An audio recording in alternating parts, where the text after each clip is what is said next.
convite em novembro, eu acho, do ano passado. Então, assim, aceitei. Agora eu tô aqui, né? Eu tenho que dar conta do recado. É uma alegria estar aqui, porque já são 2 anos que a gente está no grupo, né, Mulheres do Brasil. E hoje, assim, é a primeira vez que eu tive a oportunidade de conhecer pessoas com quem a gente troca tanto. Então é isso, estou super emocionada e vou tentar fazer o melhor. Então, o título foi a Nath quem deu, tá? A desigualdade entre homens e mulheres se reflete também na saúde mental. Já se passou, né, assim, pandemia, 2020, mas a gente vê isso ainda hoje, né, e como acontece. Pode passar, por favor. Aqui uma mini bio, porque a gente se conhece de grupo, né? Todo mundo sabe que eu sou do grupo da Itália, mas talvez não saibam que eu sou psicóloga, eu sou terapeuta de família, eu sou uma entusiasta pelo empreendedorismo. Durante 14 anos eu fui professora na PUC do programa de formação de empreendedores. Juntei a terapia de família com o empreendedorismo e me especializei em empresas familiares. Fiz meu doutorado nessa área, então assim, são, sei lá, desde 2003 trabalhando com esse tema. E aí a gente vê muito, né, a questão da desigualdade entre homens e mulheres, em casa, na família, nossa, tudo que é... Pode passar, por favor. Então, primeiro é difícil falar sobre esse tema, porque a gente abre os jornais, né, como a Juliana trouxe, um tema também super atual, né, você vê, lê aquilo e a gente, né, nós mulheres vivemos isso na prática, no nosso dia a dia, né, a gente, né, quem aqui teve que se desdobrar para estar aqui, porque tem filho, porque tem, né, tem 1000 coisas para fazer, a gente vive isso no nosso dia a dia. Então, assim, historicamente, né, não vou voltar a falar da história e tal, mas assim, o homem sempre teve o papel de provedor, né? Ele ficava em casa, que trouxe uma fotinha dos anos, sei lá, 40, 50, aquela imagem do pai que sai com pastinha para trabalhar. E pode passar, por favor. E a mulher fica em casa, cuida da comida. E assim, historicamente, né, as mulheres são responsáveis pelos, não só as tarefas de casa, mas pelos vínculos, pela gestão dos relacionamentos. A gente vê isso nas famílias, né? Quando tem 2 irmãos que brigam, vai lá a mãe, independente da idade, vai lá a mãe e tenta mediar a situação, né? Então a mulher é gestora dos conflitos em casa, no ambiente de trabalho. RH, né, uma área assim... Gente, a minha voz está tremendo. Pode passar, por favor.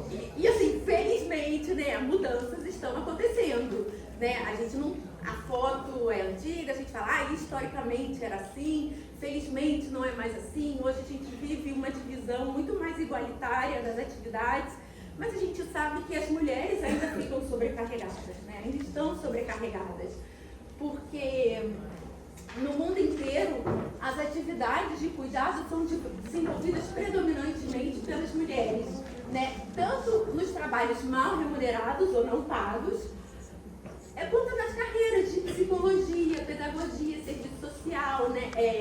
Enfermagem. Assim, a gente vê, quando a gente fala, é outro tema que eu amo, né? Sobre o qual eu amo, falar sobre o teto de vidro, né? A chegada das mulheres no topo, assim, das carreiras.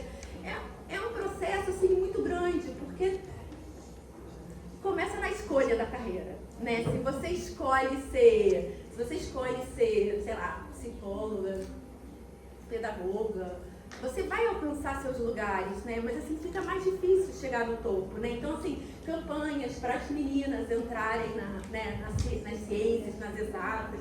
Eu fiz tanta campanha lá em casa que minha filha foi fazer engenharia. Tipo assim, ela só fala de matemática, de física em casa, sabe? Tipo... Mas é isso, a gente, é um trabalho, né, de formiguinha, assim, muita coisa mudou, mas existe ainda um caminho enorme. Então, assim, a gente tem essa tendência, a gente cresceu ouvindo isso, dos cuidados, e não é à toa que a gente escolhe. Eu fiz psicologia na PUC do Rio, então, assim, o prédio da psicologia tem a engenharia numa ponta e a psicologia na outra. Acho que é para contrabalancear, sabe? Para não ter tanto hormônio masculino e feminino, assim, para ter uma... E muitas psicólogas se casaram com engenheiros. Então, brincadeira. Você. Esse meu marido lá, pois é. Então, assim, se a gente pensar tempo dedicado ao cuidado de pessoas e afazeres domésticos, né? Esqueci de falar, eu também trabalho no IBGE. Eu moro na Itália, mas eu trabalho no IBGE. E adoro as pesquisas, e as pesquisas, assim, o maior barato é que, assim, as pesquisas que são produzidas por um órgão de estatística oficial, ela pode ser comparada com todos os outros países, porque a metodologia é a mesma. Então eu não trouxe de todos os países, trouxe só os números do Brasil e da Suíça, porque somos brasileiras na Suíça. As mulheres dedicaram quase o dobro de horas que os homens, né, nos afazeres domésticos. E aí aqui a gente está falando de tarefas de casa e cuidados com filhos, cuidados com pessoas mais velhas, né, assim, pessoas que exigem cuidados especiais. Então, assim, as mulheres dedicaram 21,4 horas semanais, contra 11 horas os homens. Na Suíça, olha que curioso, o número é maior. As mulheres dedicaram 28,7 horas por semana nas tarefas domésticas e os homens 19,1.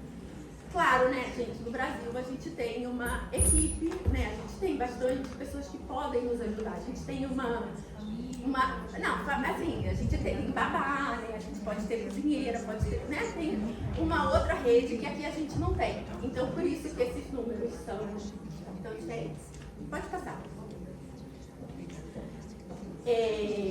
Juliana falou, né, também que as mulheres perderam os empregos e tal. Então, assim, se a gente pensar, olha só, quase 80% dos profissionais de saúde na União Europeia são mulheres. E a gente vai ver que elas ocuparam trabalhos assim, que estavam na linha de frente durante a pandemia, sabe? Então, assim, muitas perderam os empregos, porque, olha só, 95% dos empregos de limpeza e auxiliares domésticos são desempenhados por mulheres. Quando as empresas fecharam, não tinha mais empresa de serviço trabalhando ali. Então, elas perderam os empregos. 82% dos empregados em caixa de supermercados são mulheres. 93% dos educadores infantis e professores são mulheres. 86% de auxiliares de ação médica são mulheres. Fonte e atualidade, Parlamento Europeu. Aqui eu não trouxe as fontes, tá, no slide, mas na revista tem um artigo que eu escrevi, que eu trouxe todas essas referências. Tem um artigo meu lá, essa frega. Ai, gente, eu tô muito nervosa.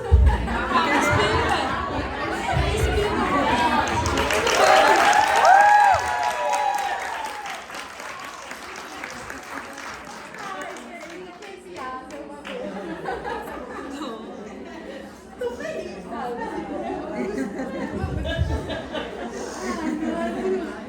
Tá bom. Então, assim, a pandemia realmente aumentou o trabalho, né? A gente está falando aqui das mulheres, o maior volume de trabalho. Olha só o que eu falei no slide anterior, né? Muitas mulheres perderam seus empregos porque eles deixaram de existir durante aquele período.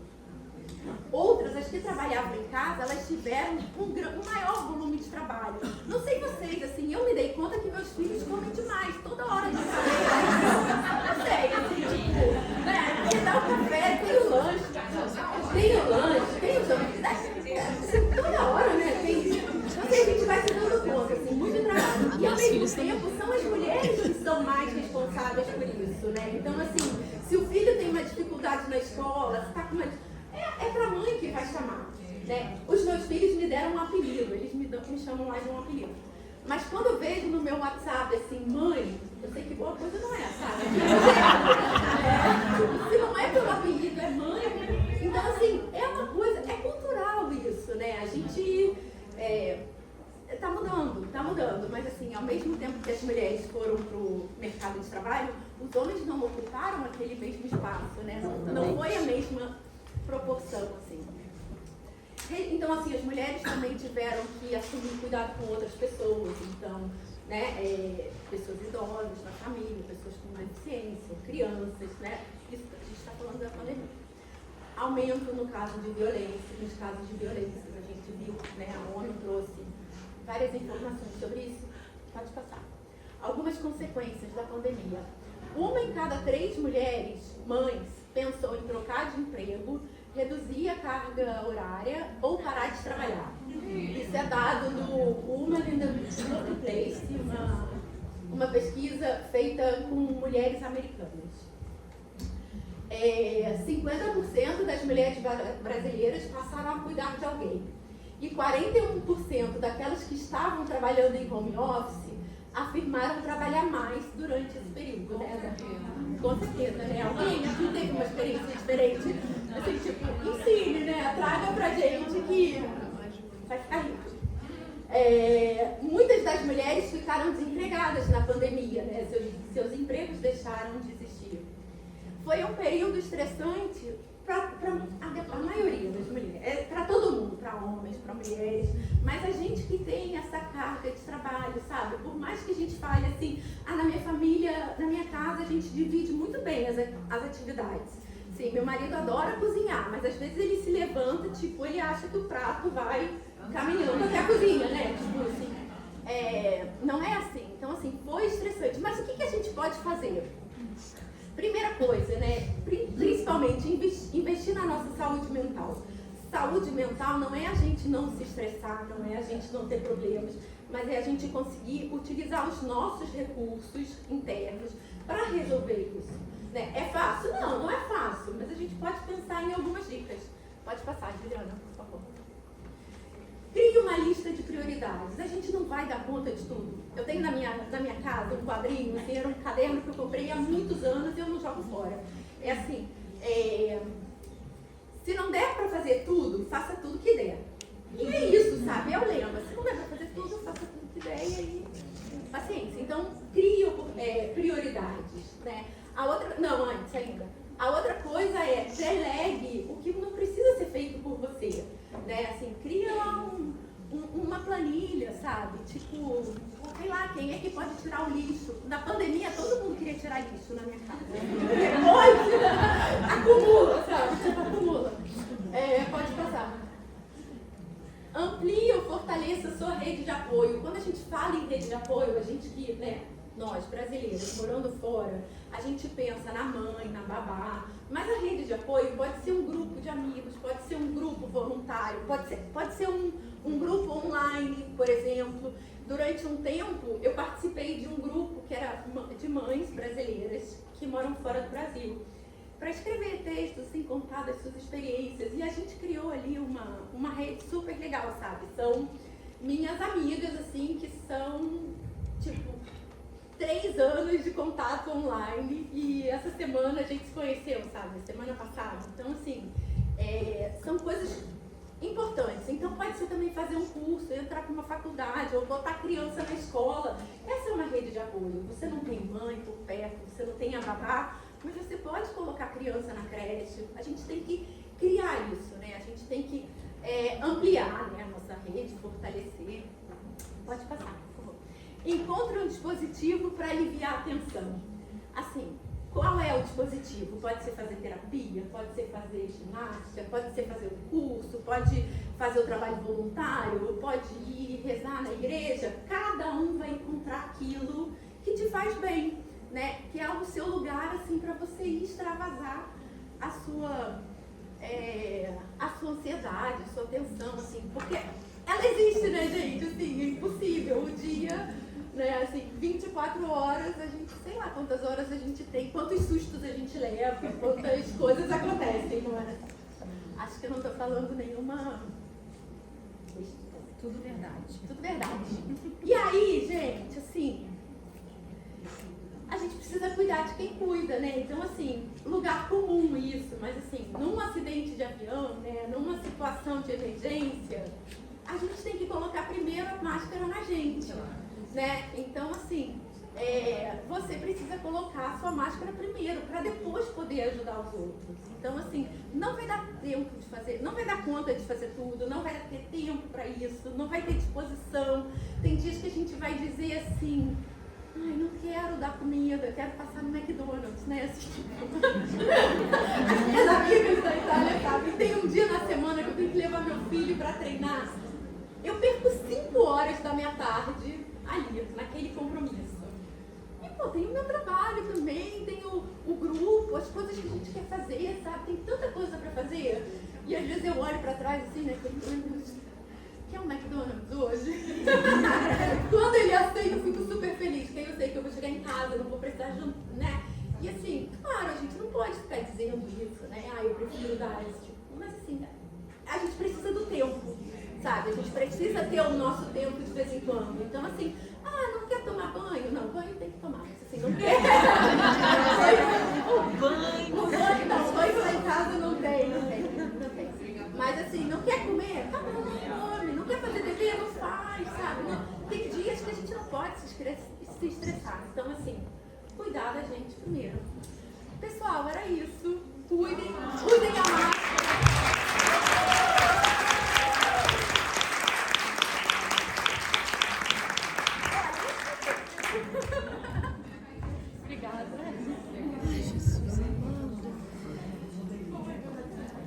Então, dando continuidade, agora eu gostaria de convidar a Patrícia Garboni, que vai falar sobre saúde mental na menopausa.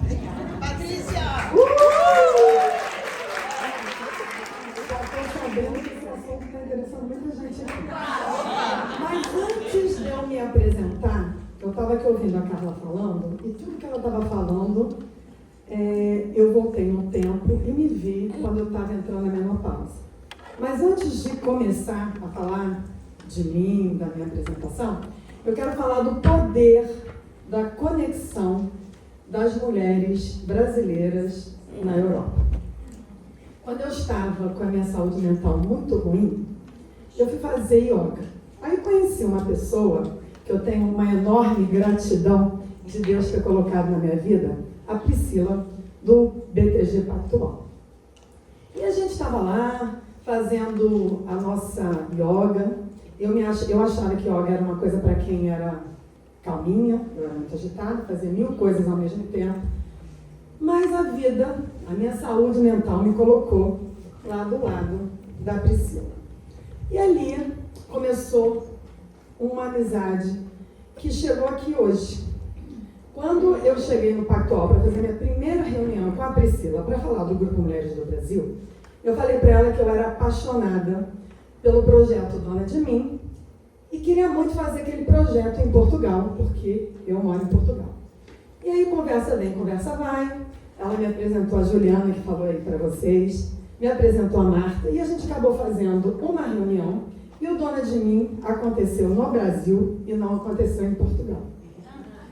E quando a André falou que estava fazendo que ia ter essa conexão, ela falou para mim que precisava de uma ajuda de um patrocínio. E eu tinha uma reunião com a Priscila, a gente estava preparando um evento. E eu falei com a Priscila, e a Priscila, junto com o Pactual, fez isso tudo acontecer. Então eu queria falar para vocês o poder dessa conexão quando a gente está fora. A Carla disse que a gente não tem família, a gente às vezes não tem amigo, e a gente não tem amigo, não, desculpa, não tem os parentes, não tem os amigos de infância, mas a gente faz uma conexão que ela é muito forte e necessária. Minha eterna gratidão pela nossa confiança. Agora eu vou falar um pouquinho sobre a minha saúde mental. Quando eu conheci a Priscila, eu estava numa crise existencial. Quem não está na menopausa, quem não passou pela menopausa, precisa se preparar, viu, gente? Precisa se preparar, porque a menopausa ela não é opcional. Se você não chegar nela, é porque algo deu errado antes. Você morreu. Então ela não é opcional. E a gente tem que se preparar para isso, né? Mas a gente não se prepara. Como a Carla disse aqui, a gente não é prioridade nas nossas vidas, a gente bota família, filho, trabalho, tudo na frente da gente e a gente fica para trás, né? E a gente precisa tomar conta da gente. Eu sempre falo, quando alguém fala assim para mim nas redes sociais, Patrícia, me ensina o que eu tenho que fazer. Olha, a primeira coisa que você tem que fazer para não ficar maluca com a menopausa é virar a sua prioridade. O autoconhecimento, ele é fundamental, porque você precisa se conhecer nessa nova fase da vida. Porque você não vai ser mais a mesma. Eu, por exemplo, não tinha TPM, passei a ter TPM porque eu não sabia nem o que era. De vez em quando me vinha um mau humor que eu tinha vontade de pegar o pescoço do meu marido e espremer para ver se ele ficava quieto. Eu falava, gente, mas o que é isso? Ah, isso é TPM. Eu nunca tive TPM. Ah, tive TPM na menopausa. Então a gente precisa ter um tempo. Se a gente não teve esse tempo até os 45 anos, eu dou uma dica para vocês. Aos 45 anos, no dia do teu aniversário de 45 anos, se olha no espelho e fala assim: eu serei minha prioridade a partir de agora.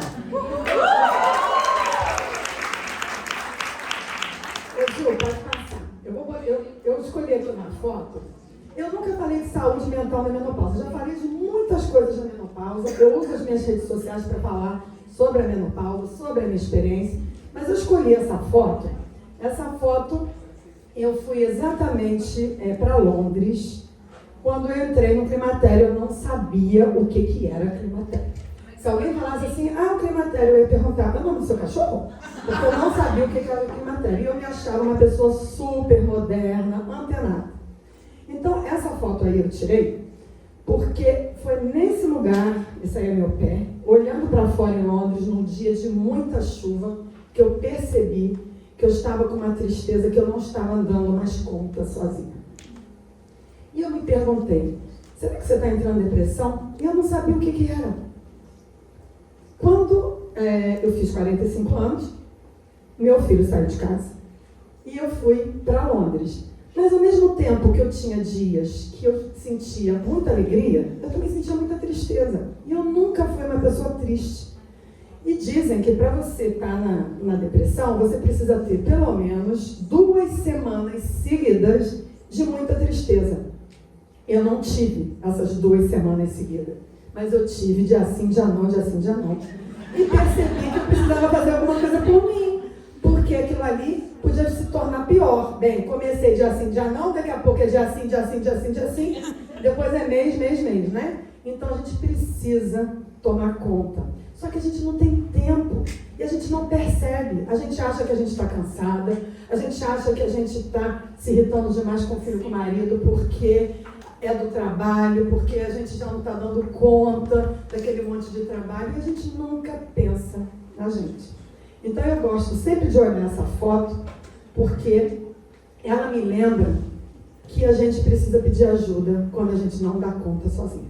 Do mesmo jeito que a Carla falou aqui, né? A gente precisa ter uma rede de apoio, a gente precisa perceber o que a gente está sentindo, porque conhecimento é libertador.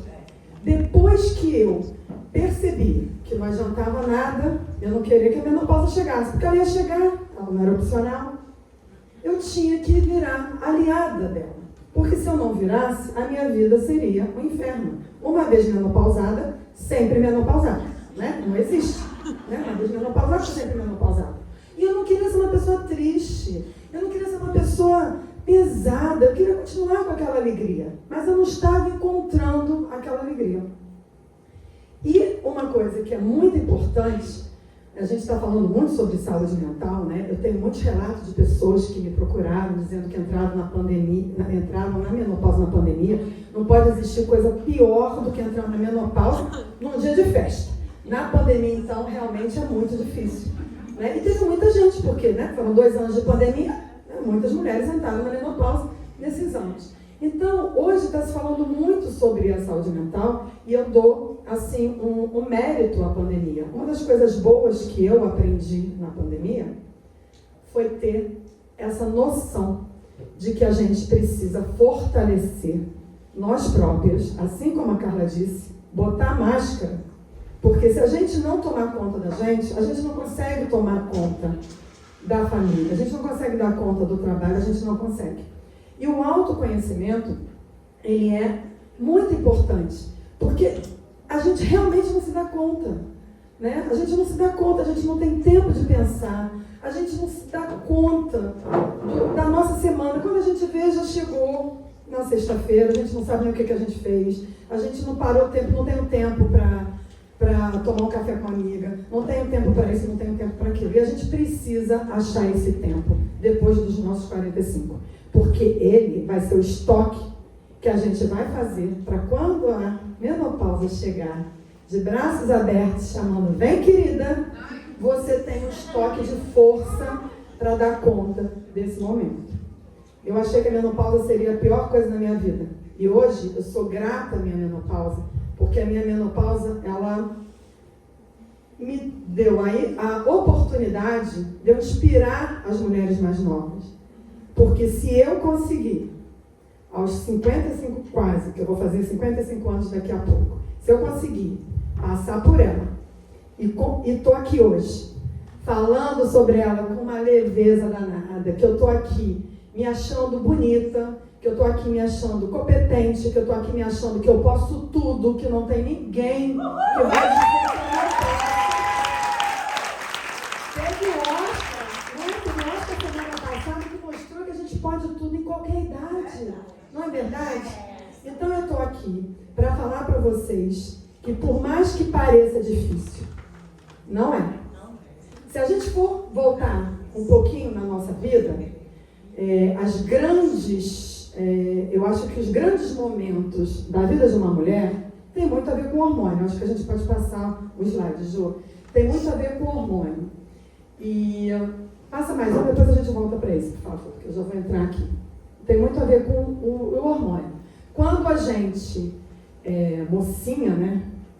Na minha época eu falava mocinha, não sei mais agora como é que fala, mas a gente primeiro começava com mau humor, depois o peitinho crescia, depois começava os pelos e aí você ficava mocinha, vinha a menarca, que é a nossa primeira menstruação. Aí depois a gente vive, aí a gente vira mãe, aí os hormônios vêm, bagunçam tudo de novo, bagunça tudo. Tem dia que você chora que você está grávida, tem dia que você vira e fala assim, ai meu Deus, eu tenho vontade de sumir, não voltar com essa criança berrando, a gente está toda, né? Não é verdade? Não acontece isso? A gente acha que a gente sabe o que é a maternidade. Ninguém sabe até a hora de pegar a criança no colo e levar para casa, né? E depois a gente finaliza esse ciclo com a menopausa, que também começa com o climatério, que normalmente são 5 anos antes da gente parar de menstruar. A média da mulher brasileira é entrar na menopausa dos 45 até os 55. Menopausa antes dos 40 é uma menopausa precoce, mas existe cada vez mais, porque a mulher vive num nível de estresse muito grande. Então tem muitas mulheres entrando na menopausa antes dos 40, mas até hoje é falado que menopausa antes dos 40, ela é precoce.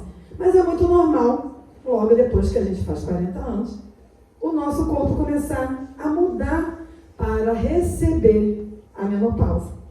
E a menopausa nada mais é do que o fim do nosso processo reprodutivo. A única coisa que acontece com uma mulher menopausada é que ela para de menstruar, mais nada. Só que existe tanto tabu, tanta crença em volta disso, que a gente acha que a gente não serve para mais nada depois que a gente para de menstruar. E aí que eu acho que a pandemia ganha muita força. Porque eu comecei a estudar menopausa aos 49 anos, quando eu parei de menstruar. E para vocês terem a noção do quanto era grave isso na minha vida, no último mês, que faria 12 meses que aí eu estaria realmente menopausada, porque a menopausa é um dia que a gente volta retroativo. Você para de menstruar e a gente nunca sabe quando a gente vai parar de menstruar, porque se eu soubesse que dia 24 de agosto de 2017 seria minha última menstruação, eu tinha feito uma festa. Mas eu não sabia. E aí foi passando os meses e eu assim, meu Deus, tenho 49 anos, a menopausa está chegando, o que eu vou fazer com ela? Eu não quero ficar velha, eu não quero entrar na menopausa. Já estava saindo. Né? Eu já estava nela, não estava sabendo. E ficava rezando, não, eu vou menstruar. Só que a minha experiência foi, parei, nunca mais voltou. E tem muitas mulheres que menstruam, depois volta, né? Fica naquele vai. Mas o meu não foi vai. Parou e não voltou mais. No último mês, eu sonhei 3 vezes que estava entrando na menopausa. Era aquele calor dos infernos descendo, o suor descendo pelas minhas pernas e eu achava que era menstruação. E aí não teve jeito. Chegou dia 24 de agosto de 2018, eu já estava fazendo 2 meses de cinquentona, ganhei de presente a menopausa. Chorei, mas vocês não têm noção como eu chorei no dia 24 de agosto de 2018. Menopausei. Uma vez menopausada, sempre menopausada. E aí, eu me olho no espelho. Nesse dia 24 de agosto de 2018, eu me olho no espelho e falo assim: Patrícia, você não sabe quem você é. Porque você não se reconhece. Você sente coisas, você fala coisas que você não falava antes. Mas a partir de agora, estou te apresentando a nova Patrícia menopausada. E essa nova Patrícia menopausada, ela vai ter que voltar alguma coisa daquela outra Patrícia, porque aquela Patrícia que você gosta não é essa Patrícia chata, reclamona, que acha que a vida não tem mais graça e que você acabou, porque você não acabou, você não virou uva passa e você daqui, você vai fazer alguma coisa para ter alegria de volta. E foi isso. Essa é a minha história. E o que eu quero falar para vocês sobre a depressão da menopausa, que é um sintoma que ele é muito recorrente na menopausa. Então, os motivos que eu acho, tá? Isso aqui é o que eu acho desses anos todos estudando sobre menopausa, que alteração hormonal, como eu falei aqui no início, ela é realmente motivo, porque a gente se descompensa.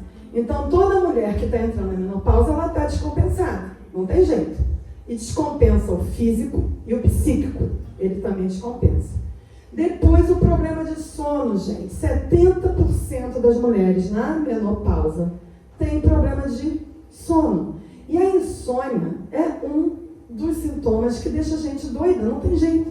Uma pessoa que não dorme direito, ela fica desequilibrada, estressada, cansada, com menos paciência, irritabilidade, né? E a mudança do estilo de vida. Quando eu falo mudança do estilo de vida, o que é isso?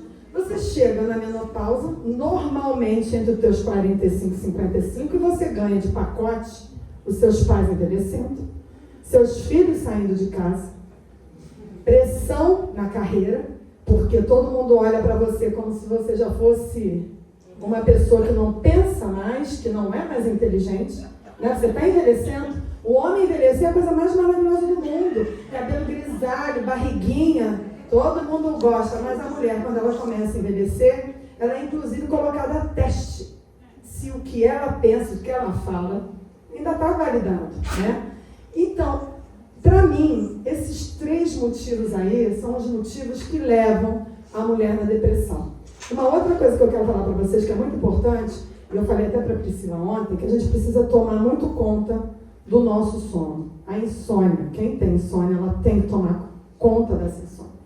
Porque a mulher que tem insônia na menopausa, antes da menopausa, ela tem 10 vezes mais chance de entrar numa depressão na menopausa do que qualquer uma outra mulher.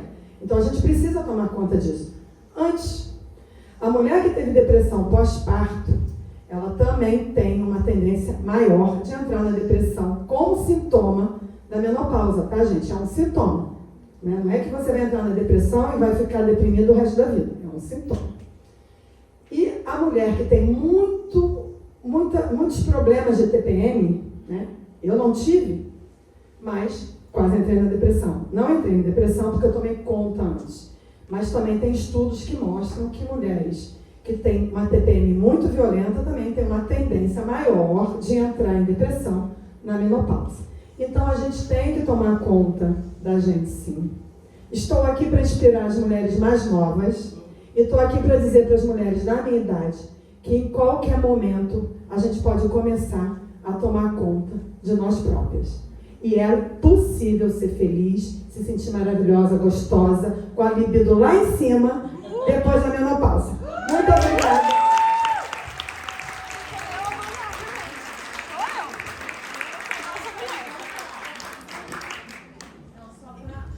As meninas querem que eu fale? O meu Instagram